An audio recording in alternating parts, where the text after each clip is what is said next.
oleh karena mumpung di sini ada tim dari rumah transisi, rumah apa namanya? Ya, rumah transisi ya.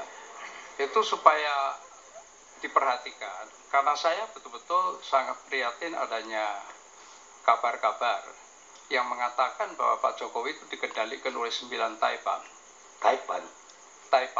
Orang-orang kaya 9 yang mengendalikan.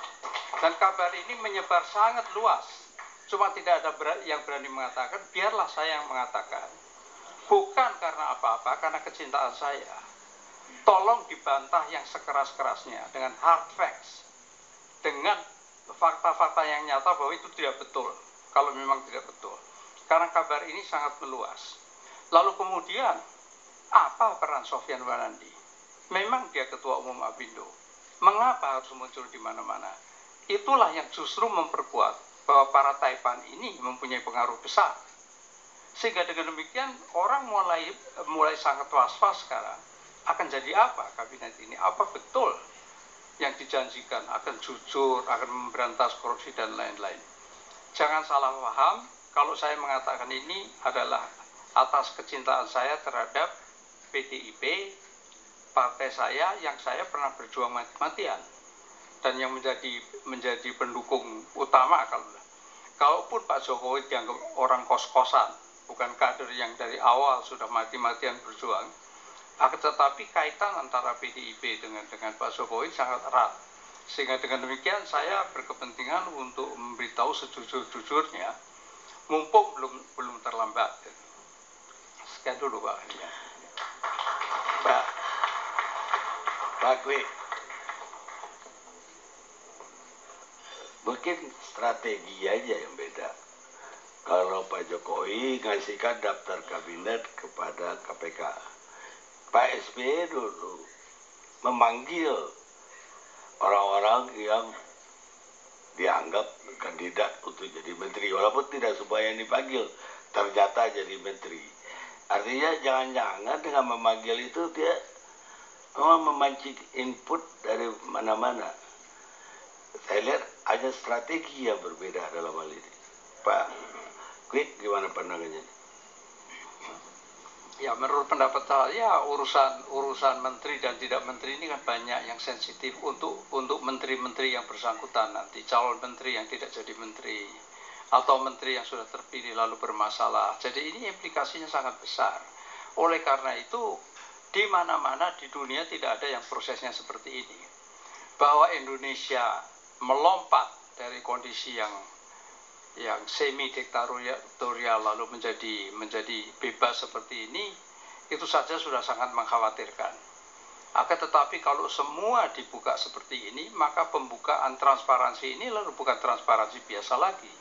Transparansi ini sudah menjadi sebuah alat untuk mendemonstrasikan ini loh saya, luar biasa terbukanya, yang tidak pada tempatnya.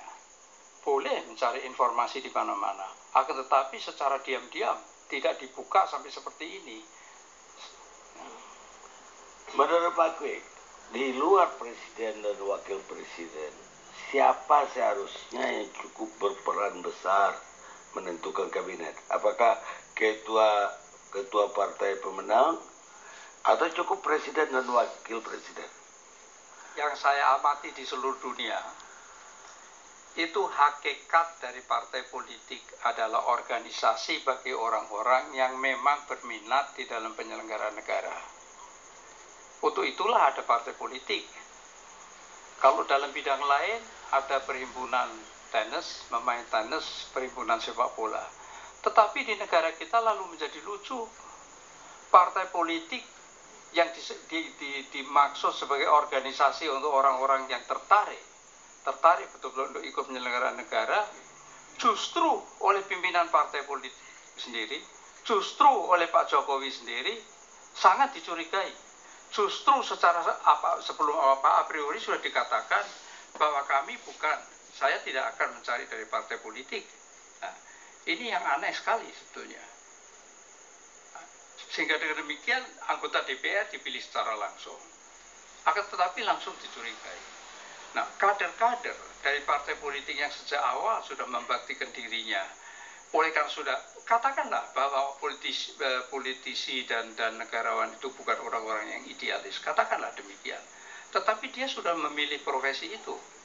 Akan tetapi justru profesi yang dipilih sejak awal, sejak muda, dan terus-menerus memperhatikan masalah itu, justru yang paling dicurigai.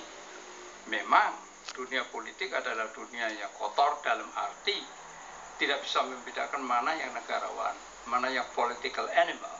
Dan semakin lama memang semakin banyak political animal, tapi itu tidak mengurangi adanya keharusan membersihkan dunia politik ini, karena itu sangat penting. Disinilah fondasi daripada penyelenggaraan negara. Jangan Pak Jokowi memang mau menegaskan bahwa kabinet ini hak saya dengan wapres, sehingga orang politik jangan ikut-ikut campur. Ya, itu yang dikatakan. Akan tetapi mengapa sekarang dikatakan bahwa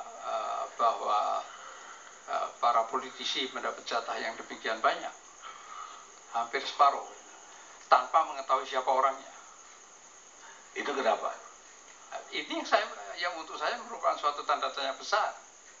Mengapa dari mengatakan bahwa jumlah menteri akan terbatas pada sedikit sekali, menyebut angka 20 kalau tidak salah atau sekitar itu, lalu kemudian dibantah oleh Sofyan Wanandi yang mengatakan dibantah oleh Pak Yusuf Kala, langsung lalu membekal lagi jumlah menteri, lalu kemudian bahkan dikatakan bahwa separuh dari itu, hampir separuh dari itu dari partai politik lagi. Jadi saya yang mengikuti, kader yang mengikuti, saya sampai sekarang masih kader PDIP, yang mengikuti ini menjadi bingung terus terang. Nah, saya tahu setelah ini saya akan dihujat oleh orang PDIP yang baru. Tapi saya kader yang lama dan saya mencintai partai saya. Kader yang mencintai partainya harus jujur mengatakan apa yang salah dan apa yang benar. Terima kasih. Baik, saya mau tanggapi Bapak soal 9 Taipan. Jujur Pak, saya kebetulan agak dekat pada Pak Jokowi selama ini, bukan dekat, mengikutinya. Karena saya adalah anak buah. Saya baru mendengar ini Pak, sempat sih samar-samar, tapi saya berikan jawabannya begini Pak. Saya sempat tanya sama Pak Jokowi, Pak, mohon maaf Pak, rekomendasi saya agak ekstrim loh Pak, untuk mengurangi kemacetan Pak. Pertumbuhan mobil di Jakarta Pak, Jabodetabek, 250 mobil setiap hari, motor 4.722 motor setiap hari, 60 sepeda motor setiap jam. Lantas apa yang harus dilakukan? Pak, saya mau tanya Pak, apakah Bapak ada komitmen dengan pabrikan otomotif yang kemudian ini akan digergaji kebijakan ini? Apa dia katakan? Sorry Mas Akbar, tidak ada komitmen apa-apa. Kalau itu yang kita harus lakukan, kita harus lakukan. Saya yakin di situ bahwa ternyata beliau tidak terlilit oleh yang Bapak istilahkan dengan 9 naga itu atau 9 Taipan itu. Itu jawaban saya Pak.